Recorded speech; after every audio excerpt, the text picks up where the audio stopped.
Well, welcome to MV Tutors. My name is Fega Manana, and today we are doing Newton's laws. Okay, Newton's laws. Okay, so I like to start my session with a bit of a vision. And what's a vision, you say? Well, it's exactly this, what we're looking at right here. It's a past question paper that we are working towards answering. So we need to learn the principles in order to answer such questions. And so if this is what you are interested in, then you came to the right place, because at the end we will answer this question, this very one question. But first we gotta learn the principles that are required to answer this. So if this is what you want, then you came to the right place. Stick around, and at the end you'll be able to do it yourself. Well, let's get right into it.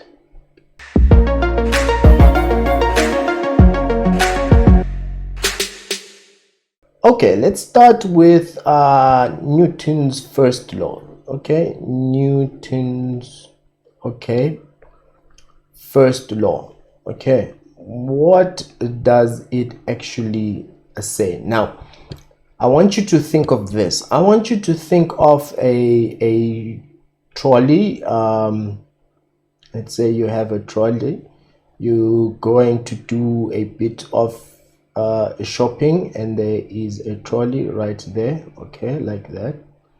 Okay, we have a simple trolley right there, and it's just sitting on its own. You're going shopping and the trolley is just there on its own, doing nothing. So right there we have Newton's first law. And Newton's first law says an object continues. All right, it continues in a state of rest. Okay, just like this trolley is resting, it's not going anywhere, so it's gonna continue in a state of rest, or constant velocity, or it continues at constant velocity, meaning it just continues if it was moving at constant velocity, unless it is acted upon by another force.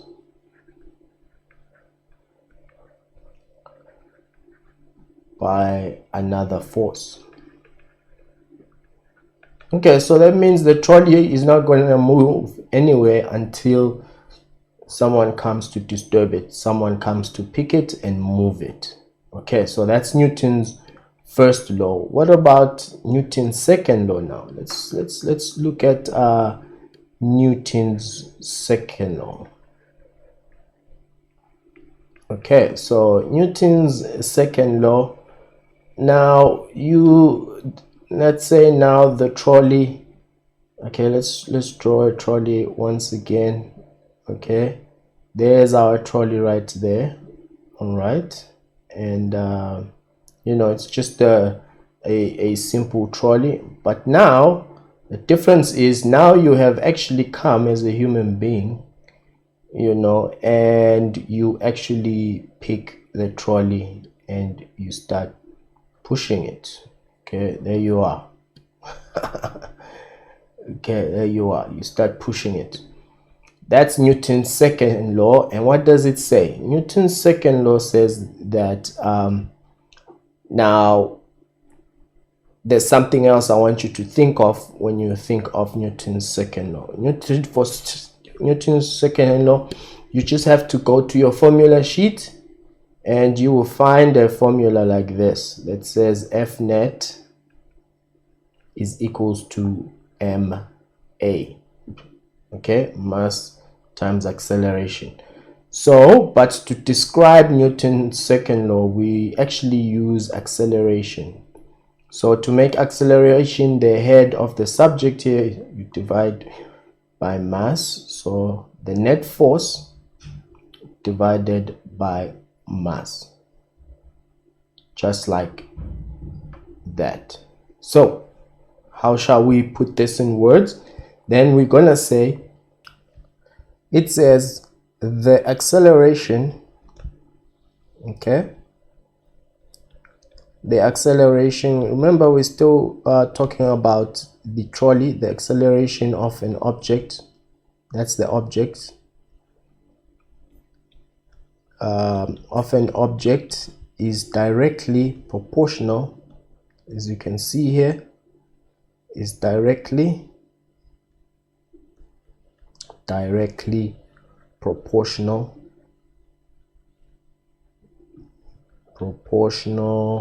it's directly proportional to what? To the net force. Net force, but, or not but, or let me just say but also inversely proportional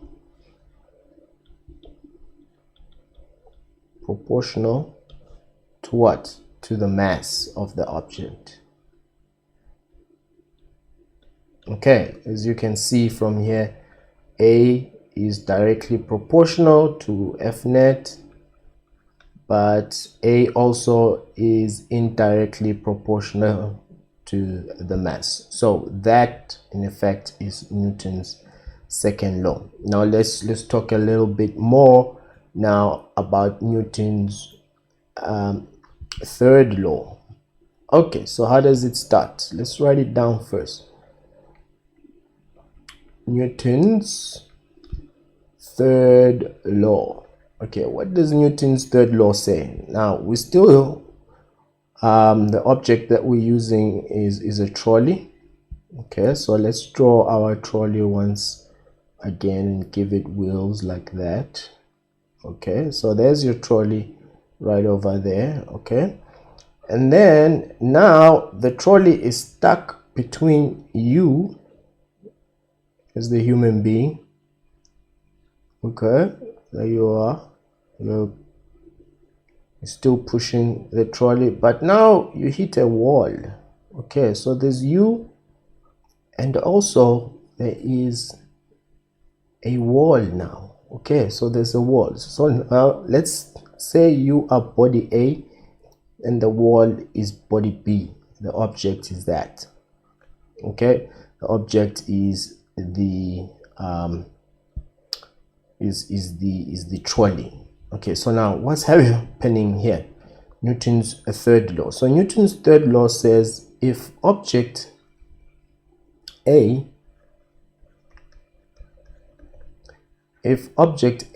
or let me not use object because the object here is the trolley. Let me say if body A, okay, exerts a force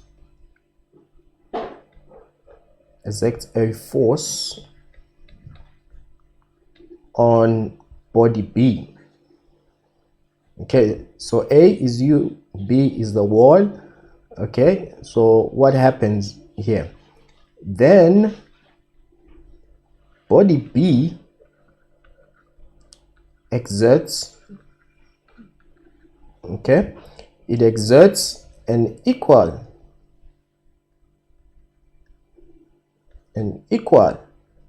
but opposite force on body A.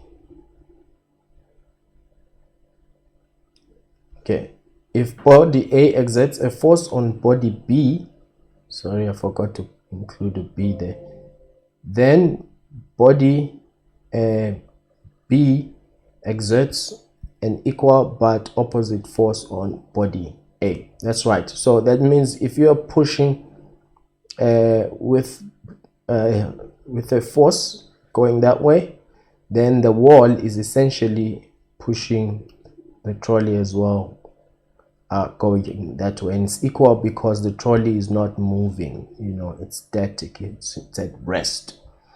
Okay, so those are Newton's first, second, and third law, but it doesn't end there. There's one more law that we need to learn about when it comes to Newton. It's this one, Newton's law of universal gravity. Universal gravity. Okay, so for this one, what I want you to imagine, let's imagine you have the planet Earth here. Okay, that's Africa, and then we have another planet here. Let's call it Saturn. Okay, planet Saturn, 2 planets. Okay, now Newton's law of universal gravity then says, okay, first of all, I need you to go to your formula sheet, and you will find that you will see this formula here, G, and it's m1 m2 divided by d squared. So this is the Newton's law of universal gravity. Okay, so this is exactly what we will be describing in terms of F then is directly proportional to the product of the masses. Okay, but also F is indirectly proportional to the distances squared between the 2 masses. Okay, so let's put that in words again. So I said its force is directly proportional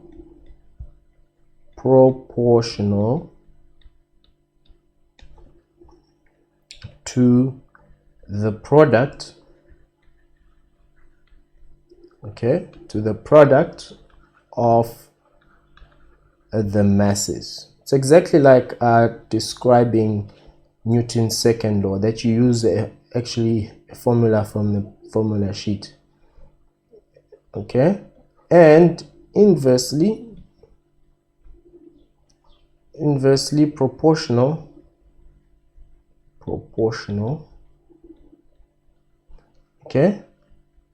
to the square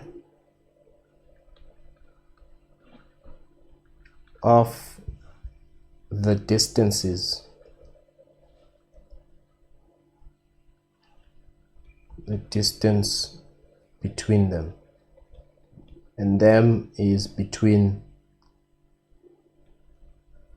the masses. Okay, so that's it. That's all that you have to know about these Newton's laws. Okay, it's 4 of them at this stage, and that's it for now. But further, I want us to then just go a little bit deeper now, getting into the nitty-gritty things. Like, let's talk about the actual forces now. I want us to talk about these different kinds of forces. Okay, the first one is an applied force. Okay, so for this one, I want you to think of, a block that is just sitting on a table like that, and then there is a force like that's being applied. You're pulling it. Okay, so this one is the applied force. Okay, so the first kind of force is an applied force. Okay, well, let me just write it, applied force. Okay, so we have an applied force is the first one. The second kind, I want you now to Okay, let's still use the same example. Okay, now you have the same block lying on a table, but now remember Newton's first law, that if you apply a force, third law, that if you apply a force on the table also applies an equal but opposite force. So the table is actually applying, okay, a force that's called a normal force. So it's up there. Okay, but also the block itself is applying an equal but opposite force. It's called weight or force of gravity. Okay, so we have then two forces at play here. We have a force of gravity, okay, which is applied by the block on the table, and in return the table applies a normal force. Okay, so 1, 2, 3 kinds of forces. While speaking about the normal force, sometimes you find that you are given an incline with a certain inclination angle there, and the block is actually inclined. Now when you look at this, the force of gravity is always going to be going straight down, vertical. The force of gravity doesn't matter how inclined the block is gonna be. But now the normal force is always going to be perpendicular to the surface, because remember, the normal force has to do with the surface. Okay, and by perpendicular I mean 90 degrees. Okay, 90 degrees like that. Okay, 90 degrees. That's what I mean by perpendicular. All right, so the normal force is always going to be perpendicular to the surface, while the force of gravity is right straight down. Okay, but there's something else I want to show you. If you have the force of I just want to expand this where you have the force of gravity here, and then you have the normal force like that, the angle of inclination like that. What I want to show you is that if you are to expand this force of gravity like that, okay, so here now you have a triangle, okay, and straight line with the normal force, and then this line is parallel to the surface itself. So the angle of inclination is always going to be here, okay, such that this one here, this line parallel to the normal force is always going to be Fg, and it's cosine theta. This one here is always going to be, the one that's parallel to the surface is always going to be Fg sine theta, always. And where does that come from? Well, it comes from SOHCAHTOA. If you remember SOHCAHTOA, let me just show you quickly. So sine theta is equals to opposite over hypotenuse, right? So our sine theta here is just sine theta, but our opposite then is actually our opposite is what we are looking for, and then our hypotenuse is FG, right? And then to make O the subject of the formula, you get FG sine theta, because you multiply both sides by FG, and that's why this part here is always going to be FG sine theta. It's always going to work out like this if your block is inclined. Okay, just remember that. So it all has to do with the normal force, okay, and the force of gravity. That's their relationship. So if the angle, there is no angle, it's sitting, the block is sitting on a straight table like this, then the normal force and the force of gravity are all vertical. But if it's inclined, remember, the normal force, because it has to do with the surface, is always going to be perpendicular to the surface, but the gravity is always vertical all the time. Okay, right, now let's move on to another type of force.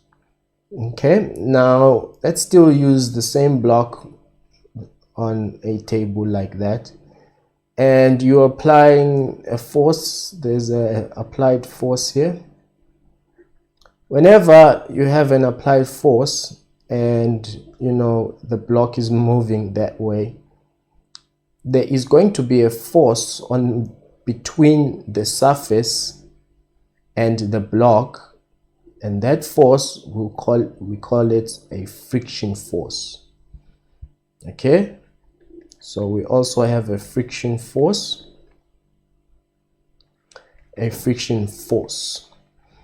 Now friction is always between the surface and the block, so it has to do something with the surface. So now the formula for your friction force is always going to be the coefficient of friction plus the normal force. Okay, the normal force has to do with the surface. So depending on how the surface is, how rough it is, the roughness, that's given by, you know, the coefficient. Okay, let me just write that down, that we have a coefficient of friction, okay, multiplied by the normal force.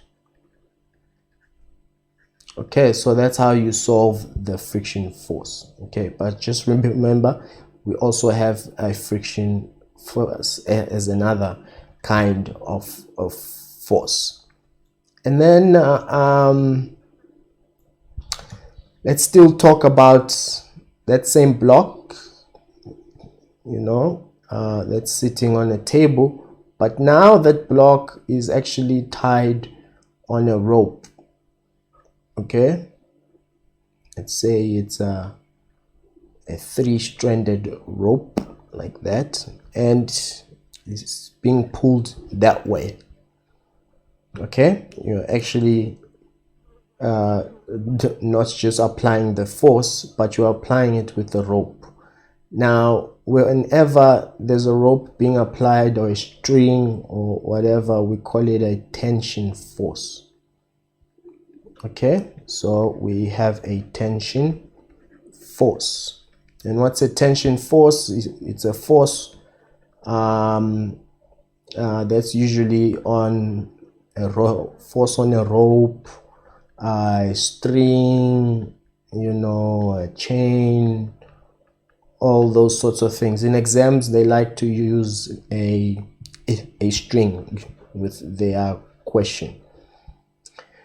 Okay, so the force on the string is called a tension force. Okay, while we are here on tension, now a scenario that I can show you which involves tension is where you have a block here on your table, but also there's another block that's hanging, and they are actually joined with a cable, and normally they put a pulley, some kind of pulley here. Okay, and then they tell you it's a frictionless pulley. So basically what you have is that this force on the string is the one that we call tension, and then you can apply another force here where it doesn't involve any string. Maybe you're pulling it physically with your hands, or it's just wind blowing it, whatever the case may be. But what makes this force tension is that it involves a string. Okay, so that's the difference over there between tension and an applied force. Sorry, this one should have been a force that's applied. Okay, so APP, applied force. Okay, so now the last type of force that I want us to actually talk about is this one that is actually called gravitational force. Gravitational force, and we have spoken about it, also known as, well, if you said weight, then you are absolutely right. Back to our block, it's the force that's applied by the block to the table, and it's always going to go down. So weight is just mass times gravitational acceleration.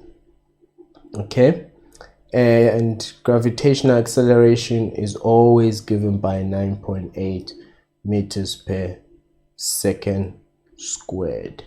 Okay, that's gravitational acceleration. Well, I think now we have all the principles that we need in order to answer the questions at hand, or the vision that we set for ourselves. Let's go apply these principles and see how we can do. Okay, so here we go. We've got our question here. Let me just zoom in a little bit more so that we can all read it. There we go.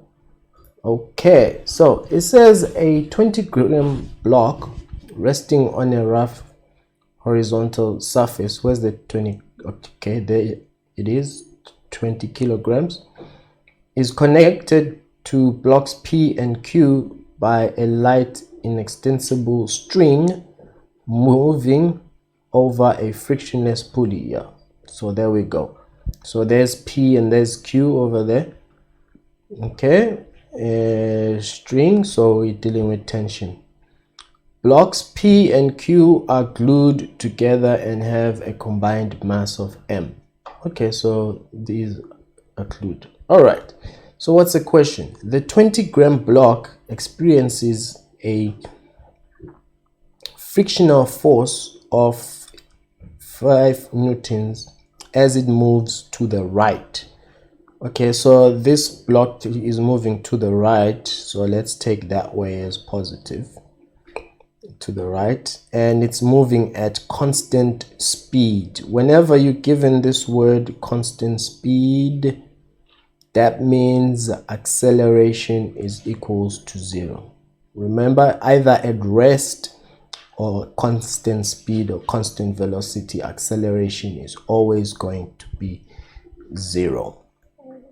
Okay, let's see the first question now. Define the term normal force. Well, we already spoke about the definition of a normal force, that it's the perpendicular force exerted by a surface on an object. Remember, the surface exerts a force on the object, and that force is always going to be perpendicular. That's the normal force.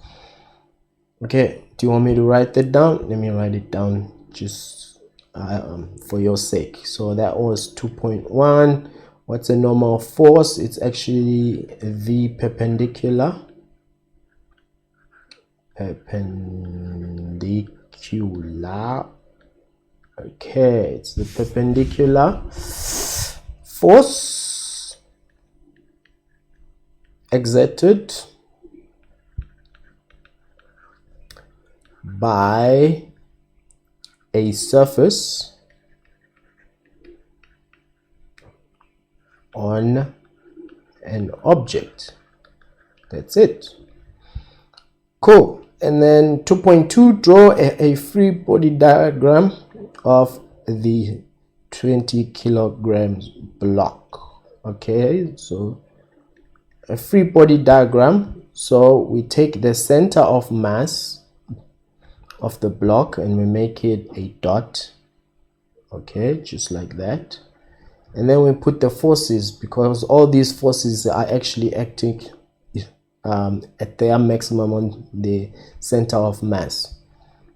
Okay, well, that's another discussion about center of gravity or center of mass. Okay, but anyway, what forces do we have here? First of all, we have the normal force that we just spoke about, and it's going up. And then we have the force of gravity, aka the weight, that's going down. Okay, force of gravity. And then what do we have? We have the tension there, string, the force of tension going that way. And then finally we have this 35 applied force going that way. Okay, the 35 Newton force going at an angle of 40 degrees. So this is the applied force. Cool. That's it. Those are all the forces that are acting on this 20 kilogram block. Now it says 2.3, calculate combined mass of the two blocks. Okay, we have to calculate that combined mass. All right, let's see what we can actually do here in trying to answer this question. I actually need more space, so let me bring it down a bit. Let me bring it down. Come on down, drawing. Okay, it's better. So we want this total block. So what we need, remember, we have tension here, and we have the force here of gravity. So sorry, this was 2.2, not 2.1. Now I'm doing 2.3. So what do we have here? Let's start with the solution that we have to solve here. They want the mass. Okay, so taking this block M, let's draw a free body diagram for it. We have tension going up, right? And then we have the force of gravity coming down. Okay, and now if we sum the forces on the Y, okay, remember Newton's second law actually says that F net is equals to mass times acceleration. So if we sum the forces, remember this thing is moving at constant speed, so it should be equals to 0 because acceleration will be 0. Okay, so let's just see what that looks like over here. So the sum of the forces, then, if we take, it doesn't really matter, we can take let's take down as positive. Okay, let's take down as positive because this thing is moving towards the right, and we said going towards the right is positive, so clearly this thing is moving down. Then we can say FG is moving down is positive, tension is negative because it's moving up. All of this is going to be equals to 0. because acceleration is actually 0. Okay, well, let me just write it down for you so that you can see. It's mass times acceleration. We take Newton's second law, so we can conclude then that actually T is going to be equals to Fg, because the mass times acceleration is equals to 0. So I'm just taking the T to the other side. And what else do we know? We also know that actually Fg is mass times the gravitational acceleration. And so we know that T is equals to mass times 9.8. Okay, so let's keep this as equation number 1. We don't know what T is. We're really looking for M, right? So we need to go solve for T using something else. So let's come here. Now we've used this block P and Q. Now let's use the 20-gram block. Fortunately, we've already drawn its free body diagram over there, so we can just use those forces there. So we know that actually F net is equals to MA, but also we know that MA is gonna be 0 because this block is moving at constant velocity, so acceleration is 0. Now let's just write all the forces that are actually that we have on this block. Okay, well, actually there's one more force that I forgot to include here. It's the force of friction, the friction force. Okay, so we have a friction force right over here. Okay, so now we need to sum all the forces then, this time on the x-axis, or that are horizontal, and they'll be equals to 0 because of that acceleration being equals to 0. So T is positive because it's going towards the right, minus friction is negative, force of friction. Okay, and then also what else do we have? Minus the force. Okay, so we are given that this angle here is 40 degrees. They gave us, I remember, there it is, and the applied force is 35. Okay, we'll put in numbers later, but I just want us to write the variables first. So we are going to take the applied force, but the x, the horizontal part of them. Okay, and then is there any other force that's horizontal? No. So all of this is going to be equals to 0. So tension, we don't know. Friction force, well, we can calculate it if they gave us what mu is. Did they? Let us go and actually see.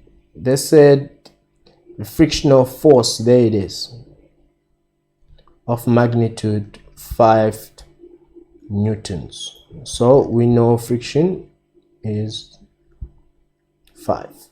And then this one, I think it was 35.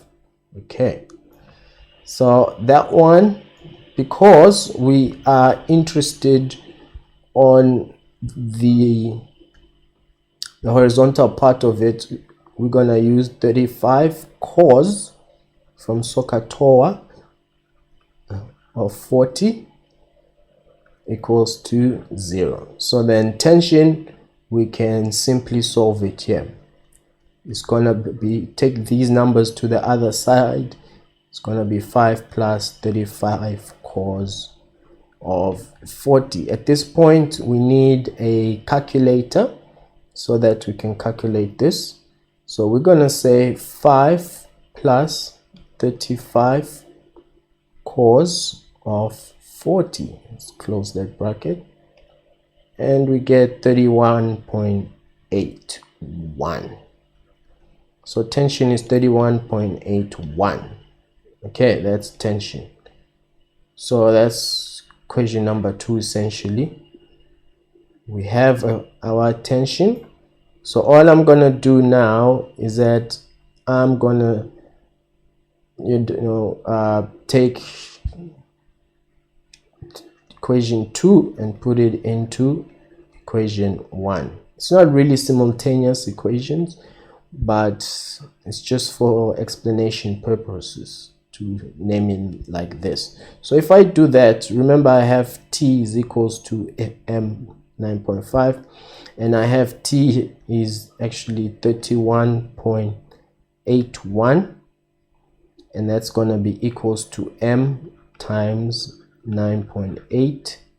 So in order to make the mass the subject of the formula, I have to say 31.81 divided by 9.8. Let's see what we get from our calculator.